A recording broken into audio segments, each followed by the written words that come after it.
All right, guys, good morning. Time to file in, time to get locked in. It's 8:28. We got 2 minutes left. Thursday, October 9th. Welcome back to the Coin Zone. I'm Crypto with Paul. We're about to hear from Jerome Powell. Okay, we have the Community Bank Conference that is taking place, like I said, in around a minute or so. So I appreciate you guys for tapping in. This is a critical moment right now in October. This could really dictate things. We've covered things in the past week or so, past 2 weeks or so, in regards to price action in October. Normally we see after the 15th or so. So hold your horses. We haven't seen anything crazy yet, but that doesn't mean it's yet to come. Now, again, what we're about to hear from our guy, JP, Mr. Hard Hat Powell, this could really make things go in a positive direction faster, or maybe prolong some things. So grab your popcorn. It's early, so maybe grab your coffee and tea and biscuits. I don't know if you live in the UK, biscuits, maybe. I have a little coffee, guys. If you guys are coffee drinkers, let me know. But it's time to get rolling. It's 8:30. All 73 of you guys, 75 now, piling in, waiting to hear from our guy, Mr. Hard Hat. But in the meantime, guys, I appreciate you for tapping in. Go watch our latest video here at the Coin Zone about Donald Trump and crypto.com. That is pretty interesting. So why don't we just go there real quick? Since JP has not been taking the stage yet, we're going to switch to here instead. Guys, go watch our video. Okay, we're at 1.6 views. Video just dropped 2 days ago. All right, if you haven't subbed to the channel yet, that's crazy. Right now is your opportunity to do so. If you guys don't know already, I'm Crypto with Paul. This is the Coin Zone. If this is your first time tapping in, we go live 5 days a week. This week's been a little shaky this past week and a half. All right, I had to fly back to my home state for a wedding, but I will be back and locked and loaded after this moving forward. So make sure you're in with me because like we said, guys, these next 3 months could be pretty crazy. Let's just be honest. All right. So first off, make sure to subscribe to us on YouTube. We put a lot of work in for you guys. And our last video is very interesting. If you really want to know what's going on behind the scenes, we have Coinbase kind of just chilling. Obviously, their stock is doing great. They're one of the largest American exchanges. Kraken's getting hit with fees. Gemini's hanging out, right? But for some reason, Donald Trump specifically chose CRO, kind of giving them the leg up in a lot of senses. So if you want to find out more about that, click that video. You will learn a lot. If you hold CRO, then you definitely need to watch this. I mean, that's for sure. But here we are, guys. Let's get to it. Might be a little loud. Hosting this conference. Thank you also to all the board staff that made this event possible. Community banks play a vital role in the U.S. financial system because they have strong links to the people and businesses they serve and direct knowledge of local economic conditions. These close analysis allow community bankers to better understand their customers and the ensuing products and services for those they serve. I saw this clearly when I led the board's Community and Regional Bank Subcommittee as a governor. I have also seen the critical role of community banks in the communities where I've lived, including as a community bank customer. Today's event is a helpful opportunity for Fed leaders to hear from community bankers and learn more about the issues you face. We're committed to understanding these issues, and we have long been committed to tailoring our supervisory practices as appropriate for community banks to reduce unnecessary burden, while still ensuring that community banks continue to operate in a safe and sound manner. Thank you so much for being here today to share your knowledge and experience, and thanks for being such a vital part of the communities that you serve.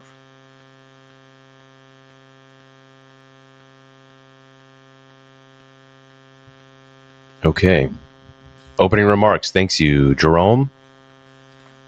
Here we go. Thank you to Chair Powell for opening our conference this morning. It's so wonderful to see all of you here in Washington, again with us, to discuss and celebrate community banking and to talk about what the future is going to look like. Good morning, Secretary. So it's a privilege for us to be here today and for me to be here with you at the Federal Reserve Board with so many of our nation's bank CEOs, community bank CEOs. I want to start by thanking our bankers for the essential work that you do every day. serving your communities, supporting small businesses and families, and keeping local economies strong and growing. Today's event provides us an opportunity to come together to discuss the future of community banking. This great nation hosts the largest and most efficient financial system in the world, efficient and effective financial system in the world, ensuring that capital flows to those who need it and can put it to productive use. I think of community banks as the foundation of our financial system. You are often the first call for small businesses seeking to grow, for families looking to buy homes, and for anyone seeking to achieve their financial goals. At a time of rapid technological change, a shifting regulatory landscape, and evolving consumer expectations, your work has never been more vital or more challenging. So the purpose of this conference is about looking ahead at the opportunities, the risks, and the innovations that will shape the future of community banking. It's also about telling the community bank story, not only the services that you provide and the impact that you have in your communities, but also the value of having strong, profitable, well-managed companies as the foundation of the banking system. There's a story to tell here, and we want to ensure that community banks tell it and that you create your own narrative. This conference today brings together more than 100 community bank CEOs in person and many more at late. Our panels include CEOs from across our diverse financial system. And I look forward to hearing directly from these leaders to share what they are seeing, emerging trends, economic shifts, and innovations that are shaping the financial system, including the impact of AI and fraud that will likely affect all of your businesses going forward. This conference also brings together a broader perspective, from our Treasury Secretary, Scott Bessent, to new technologies, with Paxos CEO Chad Cascarilla discussing new technologies, to private credit and the global outlook with Blackstone CEO Stephen Schwartzman. And we'll hear about consumer digital platforms from Robinhood CEO Vlad Tenev. These leaders will help us think more broadly about how economic and industry developments intersect with community banking. Another special guest joining us today is CNBC host Jim Cramer, who will moderate a panel of experienced community bankers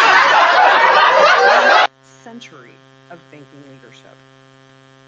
Today, we will showcase how community bankers have consistently adapted, innovated, and outperformed while staying true to their mission. These efforts don't necessarily make the headlines on the front page of the business section, but they should. And there's no one better to help elevate the community bank narrative and amplify the value community banks bring to America's economy than CNBC's Jim Cramer. Finally, we will host a traditional policy panel that features community bank CEOs discussing capital and liquidity regulation. This session will provide an opportunity for a thoughtful, candid discussion about how our regulatory frameworks affect your institutions and your ability to serve your communities. These conversations are essential to help shape our thinking and inform how we as regulators can ensure that our supervisory and our regulatory policies are effective, fair, and balanced. The goal and theme running through all of today's panels is clear. There is tremendous support from the public and the private sector for a strong, resilient, thriving community banking industry. Each of our sessions today reflects a shared belief in the importance of community banks to America's economic future. Thank you for being here with us today, both in person and virtually. You're welcome. So now I would like to thank our Treasury Secretary, Scott Bessent, for taking time from his busy schedule to join us here today to discuss community banking. And I'll invite you to share your insights with us now. So thank you, Mr. Secretary. Let's go. Scott Bessent, guys.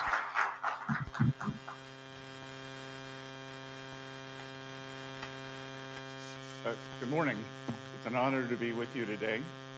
Unfortunately, the government is still shut down. because members of the Senate refused to support the clean government funding bill, which was passed by the House weeks ago. Across the Trump administration, we are eager to get the government reopened so agencies can continue to work for the American people. Glad to see all of you were able to continue your work today. This morning, I wish to focus on how we can better serve the American people and the important role community banks play in that effort.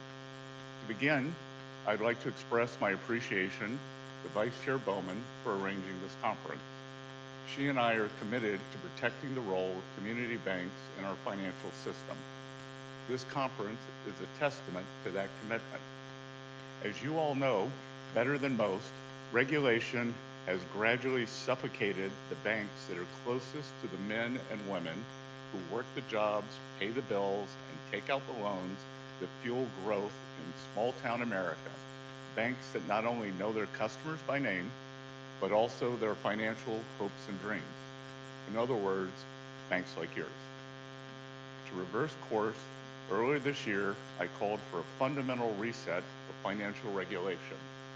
No longer will regulation serve to entrench big banks and empower Washington bureaucrats to the detriment of community banks and the clients they serve. President Trump and this administration have charted a new course for our economy, one that strengthens both the shop floor and the trading floor. This is what I call the era of parallel prosperity, where Main Street and Wall Street grow together. Who will turn this vision into reality? The men and women in this room. Community bankers are laying the foundation for America's golden age, one loan, one family, and one small business at a time. My job as Treasury Secretary is to make it easier for you to do your job. To that end, we have worked hard for the first 8 months of this administration to empower community banks to take back control of their own future. This morning, I will discuss why the Trump administration has sought to empower community banks, how we have done it, and where we will go from here. First, why? Community banks are essential to America's heartland. They provide the capital that binds small towns together. Community banks make the charitable contribution for the new playground. They make the loans for small businesses, farmers, and first-time homebuyers. They employ local leaders and teach financial literacy in our schools. Parallel prosperity, as I mentioned before, is the idea that Main Street and Wall Street can grow together, and community banks play an instrumental role in driving growth on the Main Street side of the ledger. To expand opportunities for all Americans, the banks that serve Main Street must have the same chance to succeed as the banks that serve Wall Street. But the post-crisis regulatory framework has instead become a threat to the community bank model. Since 2010, we've lost 3,600 community banks, a reduction of over 45%. Community bank share of bank assets have fallen from 23% to 15%. Their share of outstanding bank loans has fallen from 27% to 20%. Their share of outstanding bank CRE loans has fallen from 52% to 41%. This represents an acceleration of trends that predate the 2008 financial crisis. And in a disturbing new development, de novo chartering has dropped precipitously, averaging just 6 new banks per year since 2010. For comparison, in the years prior to 2008, there were 100 plus new banks chartered each year. The post-crisis framework has left a trail of destruction in its wake by reinforcing the larger economic dynamics that have hollowed out the American heartland while enriching the money centers in coastal cities. To be clear, the financial crisis underscored the need for new regulations. The purpose of Dodd-Frank was to end too big to fail, but it ended up creating too small to succeed.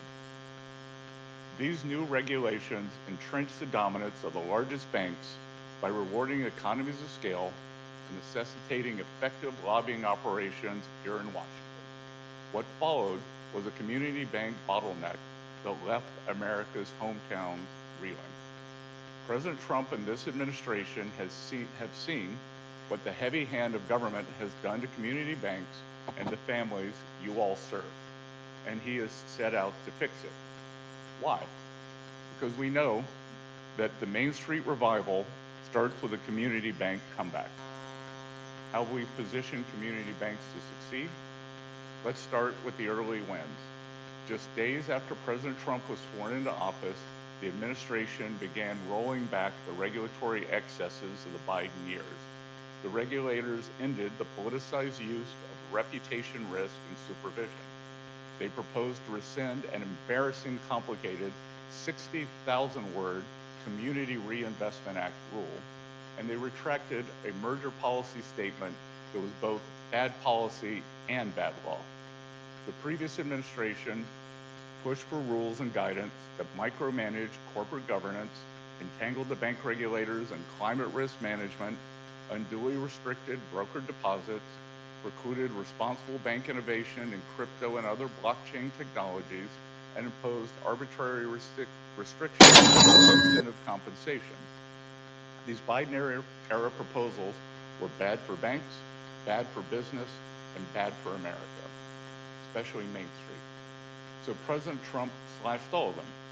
To restore the strength of community banks, the new administration has replaced this draconian agenda with a new, more constructive agenda. The FDIC, for example, has recommitted to tailoring by proposing to raise and index asset thresholds. It has streamlined examination procedures and branch applications. It has started work to reestablish a supervisory appeals body. Not to be outdone, the OCC has implemented its own reforms. Controller Gould has been on the job for only 12 weeks, but he's already reduced assessments on small banks by 30%, reversed the plan to merge community bank supervision into large bank supervision, and replace community banks' formulaic examination schedules with a more risk-based approach. Vice Chair Bowman, meanwhile, has long advocated for revisiting the community bank leverage ratio. I expect that effort will soon culminate in a proposed reduction in the community bank leverage ratio. The CFPB, for its part, has started to revamp the Section 1071 reporting requirements and reconsider the open banking rule. And it has withdrawn more than 60 interpretive rules and other guidance documents. Following the administration's example, Congress has also taken up the effort. It has nullified the CFPB's overdraft rule and prohibited the furnishing of mortgage-related trigger leads. The House Financial Service Committee has likewise advanced 24 important reforms to community bank regulation, while the Senate Banking Committee held a hearing and hopefully will soon mark up an expansion of FDIC insurance on non-interest-bearing transaction accounts. There is still much to look forward to on the regulatory front. This includes 2 new proposals that will reset the culture of supervision. 2 days ago, the FDIC and the OCC proposed a rule that would codify the recently adopted prohibition on using reputation risk as a basis for supervisory criticism. The FDIC and the OCC also proposed a rule that would define unsafe or unsound practice or condition. While simply defining a term might sound like a small thing, it marks a big step forward. Only in the world of unaccountable regulators could a key concept have gone unidentified for so long. The past failure to define this term led to supervisory criticisms focused on process or documentation related to governance, model management, and third-party risk management. In other words, topics that often had little or nothing to do with a bank's actual financial condition. This regulatory myopia was the driving force behind the spring 2020-23 bank failures. Once finalized, a clear focus on material financial risk will put an end to this nonsense. I'm also optimistic about AML CFT reform. In my meetings with community bankers, they list CTR filings, structuring SARs, and process-focused examinations among their top concerns. Today, FinCEN released FAQs to address pain points on some of these issues, including triggers for restructuring SARs, continuing activity reviews, and the absence of any requirement to document a decision not to file a SAR. These are common sense, yet consequential reforms that will ease regulatory burdens without undermining law enforcement efforts. As part of our broader campaign to modernize illicit finance regulation, FinCEN and the bank regulators are hard at work on a new rule to define the requirements for an effective AML-CFT program. My expectation is that a proposal will recenter supervision where it should be, on the effectiveness of a bank's AML-CFT program. I likewise expect the proposal will position FinCEN as a gatekeeper for AML-CFT enforcement. This will be a significant departure from the past with its zero-tolerance focus on process, documentation, and wide latitude for supervisory expectations and judgments that are not always consistent with the law or our national security priorities. A focus on higher value activities will also better serve our law enforcement and national security objectives. These are all important victories, to be sure, but much work remains to be done. Where do we go from here?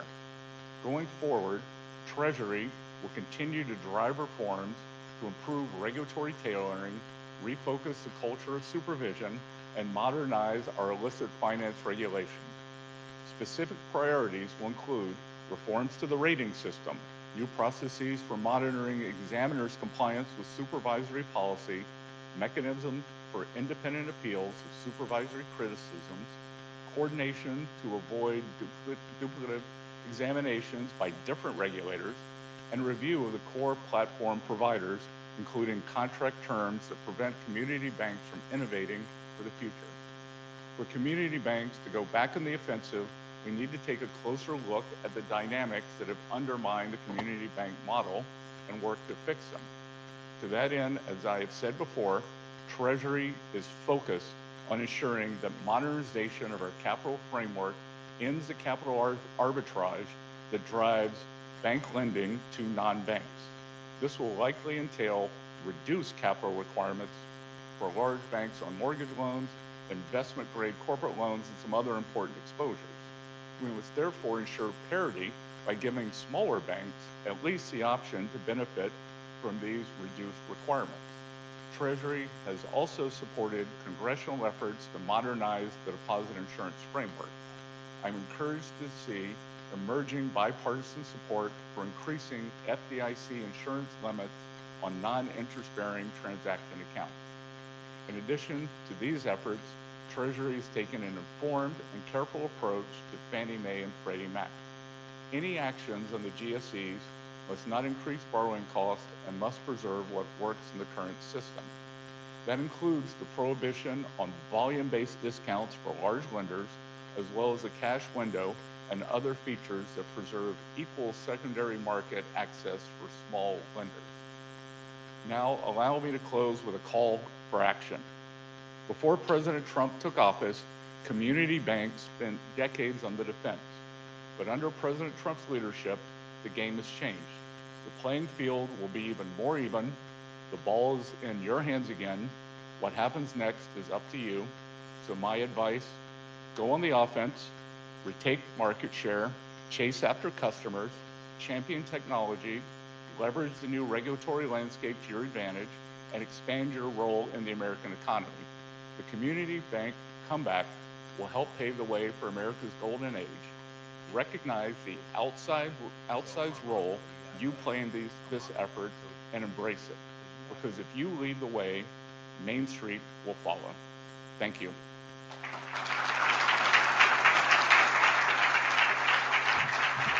Okay. Well, I thought bro crushed that.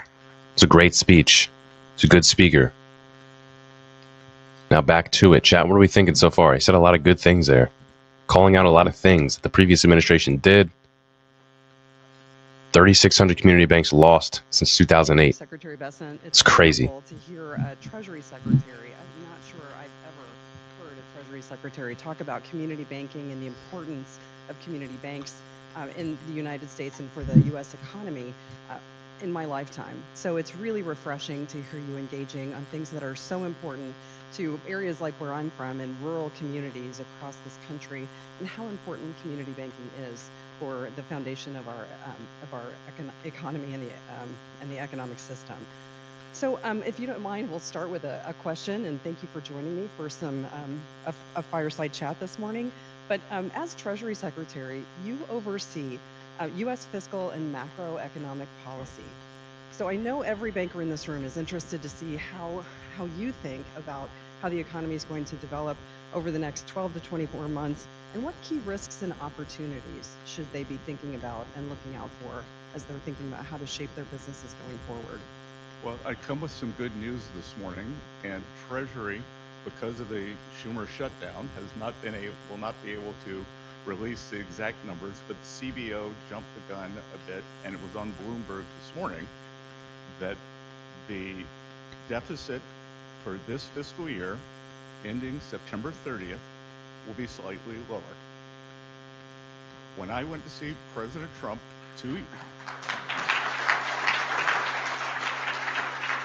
and more importantly, the deficit to GDP now has a 5 in front of it. So according to the CBO numbers, and we don't have the Treasury numbers yet, the deficit to GDP will have fallen from about 6.5%, which was the highest when we weren't at war or weren't in a recession in U.S. history, to 5.9%. When I went to see President Trump approximately 2 years ago to tell him that I'd like to come out from behind my desk and get involved with the campaign, not going to repeat many private conversations, but this was particularly notable. He looked at me, first thing he said, "Scott, how are we going to get the debt and deficits down and not cause a recession?" And we're on our way. I think we saw that today. So I think the president's economic policy, as many of you would have seen me say before, is a three-legged stool: trade, tax, and deregulation. The tax bill, the one big beautiful bill, has incentives for both corporate America in terms of full expensing for plant property and equipment, and the plant part is new. In the Tax Cuts and Jobs Act 2017, there was full expensing for equipment, but we have added structures for both industrial structures and, importantly, agricultural structures. So, secondly, on the other side of the ledger, it also includes the president's tax policies or campaign promises for working Americans: no tax on tips, no tax on overtime, low tax on Social Security, and interest deductibility if you buy an American car. I think one of the things that we are seeing now, most taxpayers have not changed their withholding stance to reflect this. So we expect to see substantial tax refunds beginning of next year, which I think will accrue to lower end consumers, for the bottom 50% who need the relief. And concurrently, they will change their withholding schedule, so their real take-home pay will be higher next year. On the trade deals, I think one of the underreported aspects of the trade deals is not only are we taking in substantial tariff revenue for our American exporters, we have brought down non-tariff trade barriers and brought down tariffs across the board. So with many of the deals that we have gone from high tariff levels, and I tell you, for instance, Indonesia was very good about bringing down their tariff levels, but when they showed you the list of 9,000 tariffs that they had, you couldn't believe it. So, and like President Trump said, I don't blame the Indonesians for doing it. You blame the folks who are sitting at the Resolute desk for letting it happen. So on trade, we're landing the trade deals. That will increase certainty. And then finally, on deregulation, We've talked a lot about financial deregulation, but we're also talking about energy and industrial deregulation. We're trying to make it easy to build things here again in America, whether it's permitting for factories, for pipelines, for the electric grid. So I think I'm very optimistic that 2026 could be a very good year across the corporate and the consumer economy. Well, thank you for that. You've been very busy since you got started earlier this year. So thank you for sharing that. And I think that's a very optimistic view about how the economy will be evolving, I think, in the relatively near future. Uh, Thinking about that, community banks are critical in providing local and regional credit throughout their communities, through small towns, through rural areas, and in underserved markets especially. So you talked a little bit about what some of the initiatives are that Treasury's been working on with the prudential regulators. Are there other areas that you'd like to focus on or to share with us today that might be helpful for bankers to know? Well, as you said earlier, I may be one of the few, if not the only Treasury Secretary who's given this much emphasis to community banks, probably the only Treasury Secretary since the 17 or 1800s who was, well, wouldn't have been farm radio, but is also a farmer. So I remember listening to farm radio right after the Silicon Valley debacle, or the three-bank debacle, and they were talking about the risk to community banks that were happening, that could be happening here. And I was just struck by what the presenter was saying. He said, the big banks, they're going to come in, they're going to buy up our banks. They don't play Little League Baseball with your son. They don't play softball with your daughter. They don't go to your place of worship. They don't know you from the Rotary Club. What are we going to do? And so we are committed. As I said, I'd like to see us getting back to de novo banks. Again, it's a sign that when you see creation of something, it's a sign that the ecosystem's healthy. So we want to get back to de novo. We want to get back to leveling the playing field. I think these transaction accounts are very important. Oh, we try at Treasury, we try to meet with dozens of community banks, whether it's one-on-one or in groups every month. And one of the main asks that we got was increasing the non-interest bearing transaction account.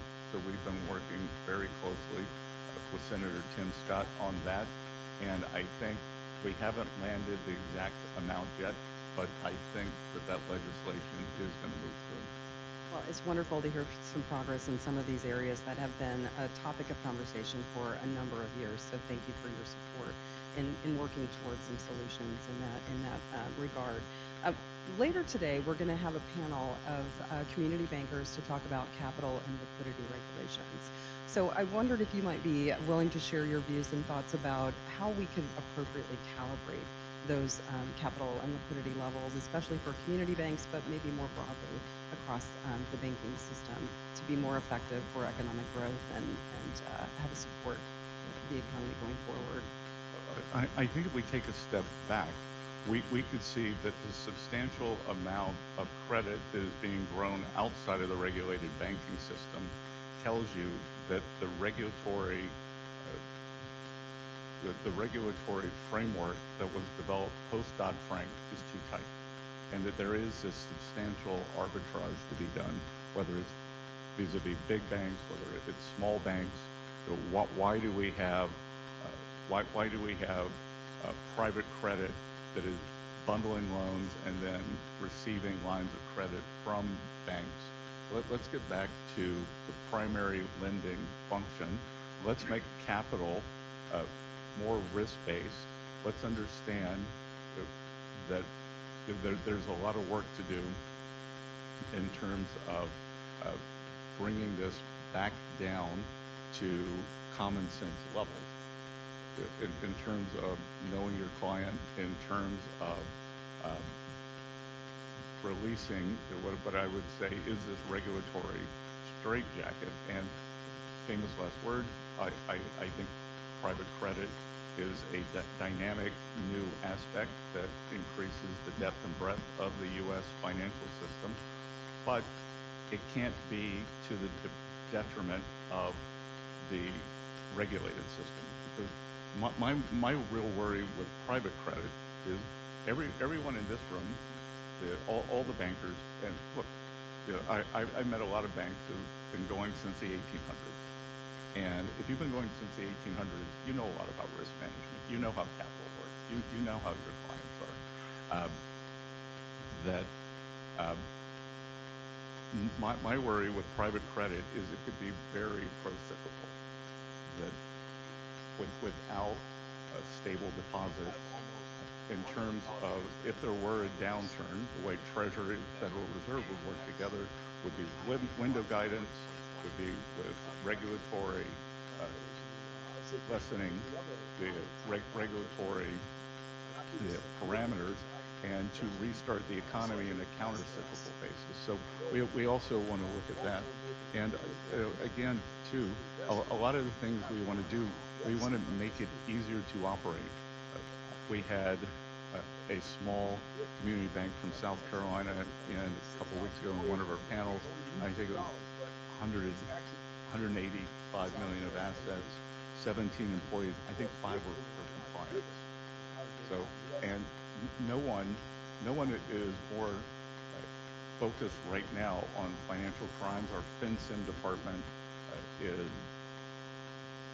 24/7 in terms of what we are trying to work on, but we're also trying to add a common sense layer. Can we do geographic targeting? So if we see that a huge amount of the narco finance is along the border, should we lower SARs there and raise them everywhere else to avoid all this regulatory expense? Well, I think that's a very important topic for many community bankers as they think about some of the regulatory burden and requirements that they're not sure what happens to once they send it forward. One thing I want to just pull a thread on is you mentioned the importance of ensuring that we have the ability as regulators and bankers are not disincentivized from participating in different types of activities.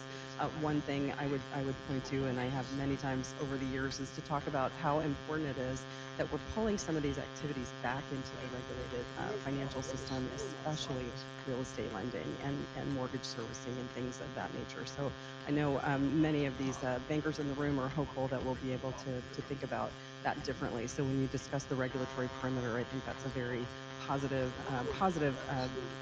path for discussion, and we'll look forward to engaging. And I mean, no one knows when we talk about real estate, no one knows the real estate landscape like local bankers. Absolutely. Maybe there's some banks around the Ozarks who like lending down in Florida. I hope they're successful, but I will tell you that community banks. I'm sure all of you read all the news reports. Oh, community banks hold all the small community banks. It's going to be a debacle. They hold all these CRE loans. And for 15 or 20 years, initial 15 or 20 years of my career, I was a banks and insurance analyst. So I know how banks work. I may seem exciting, but I used to read state insurance call reports. Those are fascinating. And gripping is the only word. But I can tell you that to the extent I was successful was being fact-based and not narrative-based. And as we dug down on what was supposed to be a CRE wipeout for community banks, it turned out that they really weren't CRE loans, that they were business loans.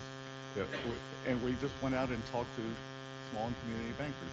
They were business loans where the business person put up their building as collateral. So you didn't have a loan on a part of a strip mall. You didn't have a loan on a pod. It was an accounting firm that was financed. You had a loan to an accounting firm. You had a loan to a law firm. You had a loan to a medical practice. So, and only community banks know that. Well, it's refreshing, again, to hear the Treasury Secretary talk about community banking in a way that helps us recognize that you do have a background in it and that you were serious about the words that you're saying in support of community banking. So thank you for your commitment to that and for sharing that with everyone here today. One thing everybody's a little bit concerned about going forward is the shift in the technological landscape. And banks for a long time have been innovating. It's been a hallmark of the community banking framework and their survival since the 1800s, which I have to say thank you for mentioning banks that were founded in 1800s, because my family's bank was chartered in 1882. So that's a little peace of mind here that you think that they're well, they understand their risks. So that's, I'll have to share that with my cousin. But on innovation, banks have been partnering with fintechs for a number of years now, and we continue to add more and more requirements about third-party risk management, and oftentimes they don't make sense, or they conflict with each other, or they contradict what the requirements are. As we're thinking about how the landscape with technology, with AI, with stablecoins and other types of new business services and activities are being brought forward through the sponsorship of legislation and new regulatory frameworks for stablecoins and things like that. Today we have the Robinhood CEO and also the Paxos CEO to share their views on how community banks can engage or think about how that will look going forward. But how do you see the role of technology evolving in the banking sector? And what policy levers do you think that we could use to help ensure that community banks can compete effectively in the new technology environment? I think it's very important. If I look, one of the biggest regulatory changes from the Biden administration to the Trump administration, there have been a lot of them, is our emphasis on AI and digital assets. AI in the Biden administration was governed by diffusion. They were going to treat it somewhat like the nuclear program, keep it in a box. They were going to hand it to Google, Microsoft, Meta, and that was life. On the other side, digital assets had a near extinction event with Wells notices going out to many companies, banks prohibited from opening accounts. And I think the fact that we're creating the term is sandbox, where there's a lot of experimentation, where there are a lot more offerings, and for community banks not to be locked in that they have to use like one of three dominant service providers, that for a wider range, supply will push down price, choice will inform. The community bankers are, and the owners, whether they're family-owned banks, whether the shareholders are usually in the vicinity, and I think that they will be laser focused on the new technology. And just like with the credit card companies, I think that new payment rails will exist, and I think we have to make sure that it's open for everybody.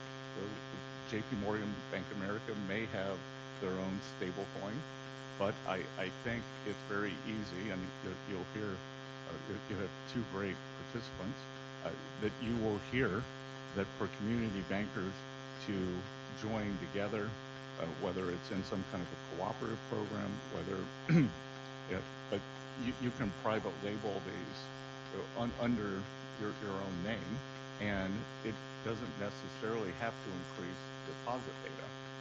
The other thing we're going to do, because we value community banks, we are going to make sure that any new regulation is done in a safe, sound, and not abrupt manner. That there will be a transition, and everyone will be able to understand it and participate in it. Great. Well, I think that's wonderful news for all of our CEOs in the room and everyone listening virtually. I think it's important, as you said, that all banks can participate in this new economic environment, and that we're creating a framework that will allow for safe and sound engagement, as well as ensuring that whatever customers are interested in doing, that banks have that opportunity through a sandbox. That's an excellent idea, and it's great to go back to those ideas from the first Trump administration, where we were actively engaging with office hours, where we would bring in fintechs and bankers to talk about how they wanted to expand businesses in a way that was appropriate and met our expectations. And I also think too, how many people in this room's first savings account was a Christmas club at the local bank? Right. So, are we going to develop a new kind of crypto Christmas club? Yeah. CCC Crypto Christmas Club. and because I do think one of the great things about crypto is bringing young people into the market, into the financial industry, and I think that community banks that will be at the front line of providing that. You have a natural advantage in terms of going into the schools, in terms of financial education, in terms of financial literacy. I think Mickey's heard me tell the story. My deep dark secret is that, and a lot of people from South Carolina have it, I have a Dr. Pepper every morning for breakfast. I'm not allowed to do it at home, so which used to take me to the Circle K on Meeting Street in Charleston, South Carolina. And in there, there'd be a lot of young construction workers getting ready to go to work. They'd see me dressed like this, and they'd be playing the lottery. I said, "Mister, when I win the lottery, will you manage my money?" Well, the first thing you can do is not play the lottery. But imagine if that group that were involved in digital assets, if they've been putting that $20 of their hard-earned money from construction work, from their blue-collar jobs into digital assets over this time, and it's going to be community banks that do it. It's not going to be the big national bank. So I think that to be able to cater to that audience is going to really provide opportunity for a lot of growth. Well, I got to say that my theory has always been you can't win if you don't play. So, whatever venue that is, I look forward to seeing how all of those things evolve over the next 10, 20 years, maybe even sooner. But before I ask you the last question about the future of community banking, I want to just touch on some of the legislative proposals that are being considered. There's a big groundswell of discussion about asset thresholds, potentially changing when and how certain regulatory requirements will apply to community banks and other banks of other sizes, including regional banks. How's Treasury thinking about those proposals, and what principles should guide those thresholds as legislators and as regulators are thinking about those going forward? Well, I think we should think about it in two ways. One, we always think about it inflation adjustments, whether it's for Social Security, sometimes for capital gains. There's probably a big catch-up to do in terms of asset thresholds. Just the economy's grown, the asset size has grown for bank lending, and like I said, we want to bring it back into the regulated system. So I think that it will be natural to raise many of these thresholds. But then I think you also have to look at what's your book of business. How risky, in terms of how have you grown your balance sheet? Does it look like something like Silicon Valley Bank with a lot of deposit data?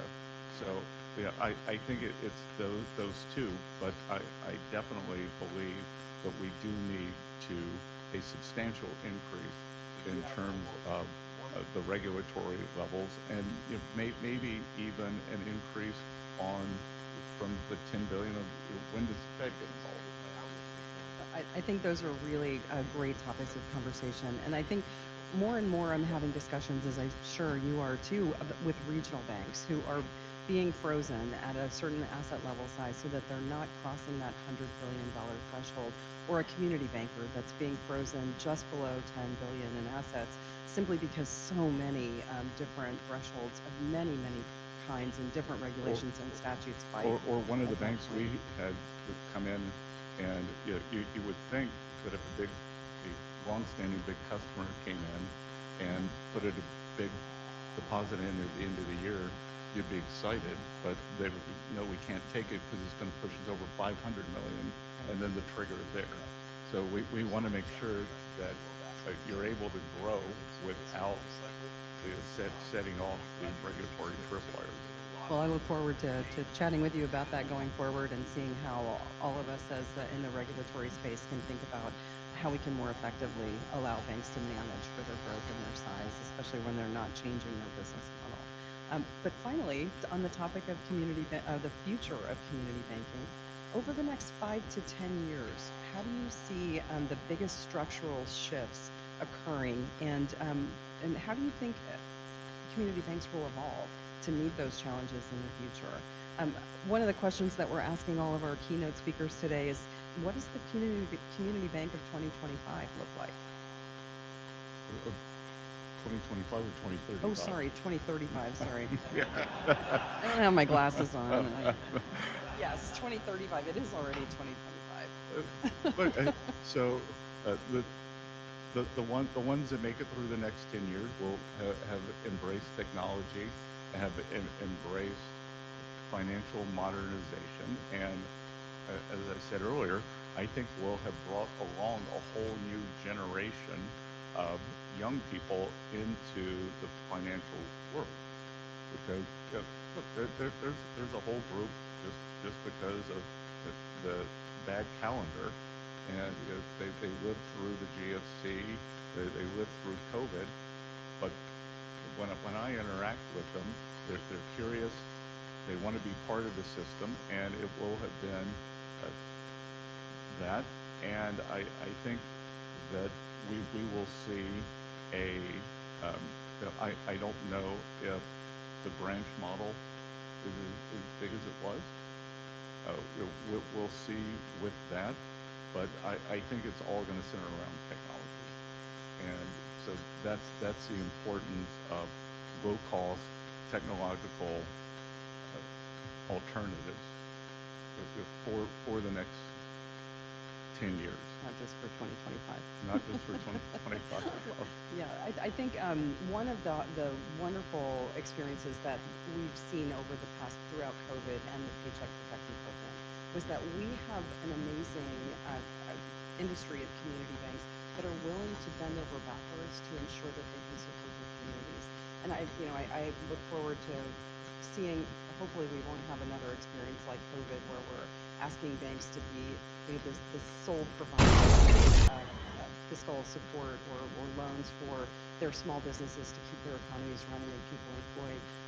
But I think it's a wonderful recognition of everything that community banks have done over the past at least 5 years to keep our economy running, to keep our people employed in rural communities and in urban communities as well. But thank you for the support that you've provided. Yeah, and I think that the other big opportunity is going to be what I saw in the local market in Charleston, South Carolina, was when Boeing came in. Boeing doesn't need, other than people in this building, they don't need to bank with anyone in this room.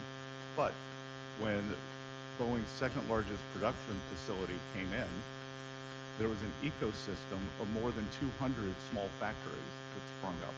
And the small and community banks, some of the small regionals, all moved into Charleston, and they bank every one of those small factories. Some of the factories, some of these startup businesses that have 50, 100, 200 employees. So with this administration's effort to bring manufacturing back to the U.S., I would say when we see, we're talking about bringing back the semiconductor industry, they need 500 companies around them to do that. When we see this precision manufacturing, we're going to shift a little bit here. All right.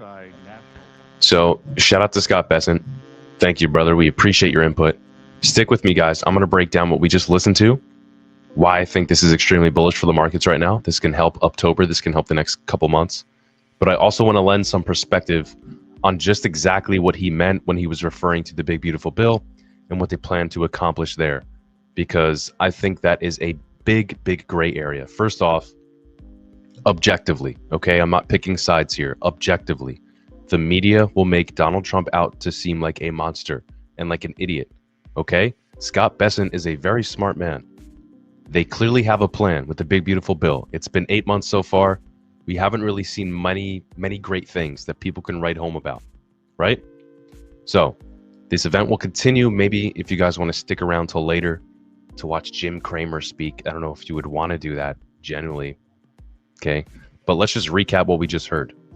So Vlad Tenev, Robinhood, will be speaking later. There was more than 100 community bank CEOs in the room.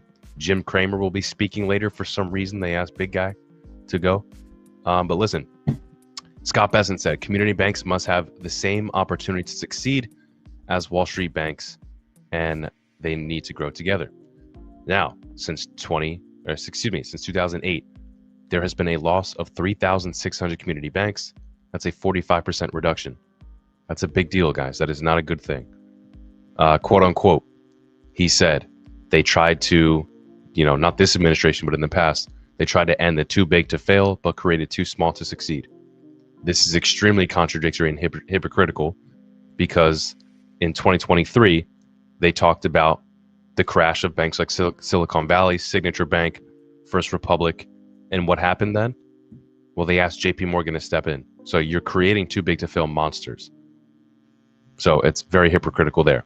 That's my comments. Chat, let me know what you think so far. Okay. Continuing. Government and intervention and overreach caused this. That's facts. Okay. A good movie that you should go watch in the meantime, if you haven't already, is The Big Short. It's a great movie. If you haven't watched it, go watch it. Okay. Imposed crypto and blockchain restrictions for payments that were bad for business. Now, this is why I think everything he just said was extremely bullish. If you notice, guys, a lot of this was centered around the future and how AI, blockchain, and digital assets will play a big role in that. So, if your ignorant family members try to tell you that Trump sucks, this administration sucks, nothing's happening, crypto's a joke, AI's a bubble, don't listen to them. You should be subscribing to here on the Coin Zone, and don't take everything I say for granted, because I'm not a genius or right about everything. But we're for sure more tapped in than your cousin is. Okay? So the previous administration, as we all know, we've covered it here extensively with the Biden administration, with Gary Gensler, with Operation Choke Point 2.0, and now 3.0, with the continuation of that with JP Morgan, Bank of America, etc. There were very, very bad restrictions placed on these industries that did not allow for growth to happen.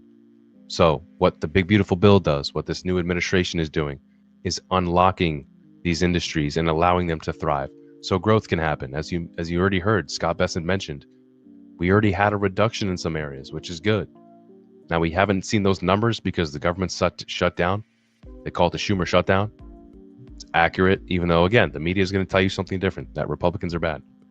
It is what it is, guys. Okay? I'm not picking sides. I'm just kind of telling you, honestly, from my perspective, rationally, what I believe is actually happening from an unbiased perspective. Now, I've been very critical on this administration as well, because as I tell you about the big, beautiful bill, at the same time, they're also adding a lot of money to the deficit. These are things like Elon Musk and Thomas Massey are heavily critical on, and I agree with them in that sense. But let's continue. Trump said to Bessent 2 years ago, how do we get the deficit down without causing a recession? So the big, beautiful bill will help. Why don't we kick it to the big, beautiful bill? What is it going to do, guys? Well, it is a reconciliation package that combines tax reforms, spending cuts, border security enhancements, energy policy changes, and a debt ceiling increase. So, number one, tax reforms. Again, the media will just say all Trump is doing is giving tax cuts to his rich friends, and he doesn't care about the working man. It's the biggest lie I've ever seen. If you know anything about how this stuff works, tax reforms can help the little guy. Okay? Spending cuts. 1 trillion things that we wasted money on the past 4 years. That's just a fact.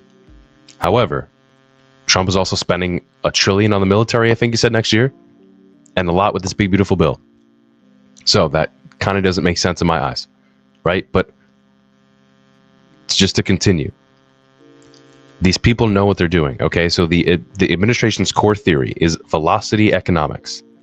They want to stimulate rapid GDP growth. Now, we've said this in the channel. I've been saying this on my own personal pages, right? Is they plan on growing out of this situation. Now, the people who are critical of this are basically saying, sure, it's a good plan, but if you fall short, it's going to cause bad things. It's going to cause higher rates, and it's going to be bad for people, right? But that's all still speculation. None of this has been yet to seen. It doesn't happen overnight, guys. This is a plan that continues throughout 2035. So if you're crapping on this administration and saying that they're doing nothing good, things take time, guys. We're talking about tackling the national debt crisis, over like close to $40 trillion. You can't solve that in 8 months, guys. And if you don't understand that, I'm sorry, but that's your ignorance. Let's continue. The administration's core theory, velocity economics. So they're targeting 3 to 4% annually to outpace debt accumulation. That generates higher tax revenues that offset costs. Now, this contrasts what the CBO says. Scott Bessent was talking about the CEO in that speech. Okay, so Trump and Bessent counter that dynamic scoring, including tariffs and deregulation from the CBO, yields 4.5 to 6.6 trillion in net deficit reduction related to baselines. That slashes the debt to GDP from 120% to 94% by 2035. And as you already saw, as Scott Bessent mentioned, we've already seen a reduction slightly over 8 months. So let's continue. What else did he say, guys? 2026 to be a good year across corporate and consumer economy. Okay, so again, just have a little bit more patience. If nothing changes by the end of 2026, by the end of this man's administration, then yes, time to sound the alarm. We're probably all screwed. This is a big risk, right? But again, the key theme here, guys, is how are we going to achieve all this? By embracing technology, by embracing digital assets and blockchain and AI. Okay, so people think AI is a bubble. It's all a scam. It's stupid. You know, I'm home, as I mentioned, in New Jersey. I had conversations with my cousins and aunts and stuff like this, and they all think AI is stupid and that it's just all wrong about everything. Yet, you know, we're here doing this, studying this stuff every day, guys. We know the power of AI. I use AI every single day for this, for business, for a lot of different things. It's extremely powerful, and it's just getting started. So if you're here watching right now, I'm sure that you know this as well. This technology and these technologies are going to change the world in such a rapid way. And if we can take advantage of that change from an economic standpoint, yeah, maybe we can climb our way out of this deficit. It's not a bad plan. And honestly, when you zoom out and think about it, what other options are there? Genuinely, what other options are there? All right. So one of the biggest regulatory changes from Biden to Trump is their focus on AI and digital assets. Again, just driving this home. Biden wanted to keep this in a box, he said, hand it to Google, Microsoft, Meta, and digital assets had near extinction event from Wells notices from the SEC, banks not giving loans and issuing fines. We literally did an interview on the channel, right? Go watch that interview, crypto.com. I am shot right now. The Coin Zone. Go watch us on the Coin Zone, guys. We did an interview with the CEO who was literally debanked, hit with fines and stuff like this because they didn't want them to operate business. That's what the previous administration did. This one is taking off those locks. Okay? New payment rails will exist and it needs to be open to everybody. It's funny too because, you know, like you have certain people in a specific political party that talk about centralization and government overreach and control and stuff like that. But it's like, wake up, guys. Your side's basically doing that in every which way. The most powerful technology that can give you power back to the people, they want it to centralize and give it to the most profitable, biggest companies in America. That's what you want? You want them to get more powerful? I thought you guys didn't. I thought you guys wanted the opposite. Very funny to me. Very silly. So, JP Morgan, etc. will have their own stablecoins, but anybody should be able to compete, he says. A crypto Christmas club. Haha, jokes. Oh, yeah, Santa Claus, great. One of the great things of crypto, it is bringing young people into the markets, he says. Community banks will be at the front lines of providing that. Talked about capital gains for a second there. said the ones that make it through in the next 10 years, referencing community banks, will have embraced technology, all going to center around technology. So again, guys, just driving this home. If your family member out there is crapping all over what's going on right now and highly critical of what's happening with this administration, implore them to do some more research, because I don't think they understand how money works, how the economy works, how all of these things interact with one another. The debt to GDP, the national interest, the national debt, the interest that we pay in the national debt. Conceptually, I understand this after studying the Big Beautiful Bill, after seeing and listening to Donald Trump and Scott Bessent. If we can grow our way out of this, then we have a chance. But again, what the previous administration was doing was basically making sure that we're not going to take advantage of the most powerful technological advances in the world right now, and we're just going to give it to the highest, biggest centralized companies in the country and let them figure it out. Does that make sense? Or do you want to give power and create more of a free market for every small business, every small community bank out there to aid in this effort? I don't know, guys. But everything Scott Bessent just said was extremely bullish, because he talked about AI, digital assets, and blockchain being at the forefront of this growth. So if you enjoyed the live, if you enjoyed listening to me ramble just now, all 600 plus of you guys, I appreciate for tapping in and listening here at the Coin Zone. I'm Crypto with Paul. Before we head out, just make sure to hit that sub button for me, guys. We have a brand new video that's out right now. Okay. Brand new video out right now, ladies and gentlemen. And this is a great video. What a great video. Okay. We break down what Trump is doing with crypto.com. A little shady. All right. Check it out. Again, I'm critical on everything, guys. Go check this video out. You're going to learn stuff, especially if you hold CRO. You're going to want to learn about this. You're going to want to know about this. So last time, I appreciate you guys for tapping in. Here is that video. For didn't know I didn't put it on the screen. Sorry about that, but here we are, guys. Go check out this video, Trump and CRO. Well, that's it. Like I said, make sure to sub. Follow us on Instagram, on X. All right, the Coin Zone. Follow me as well, Crypto with Paul. I appreciate you guys for tapping in. We'll see you again soon. Take care.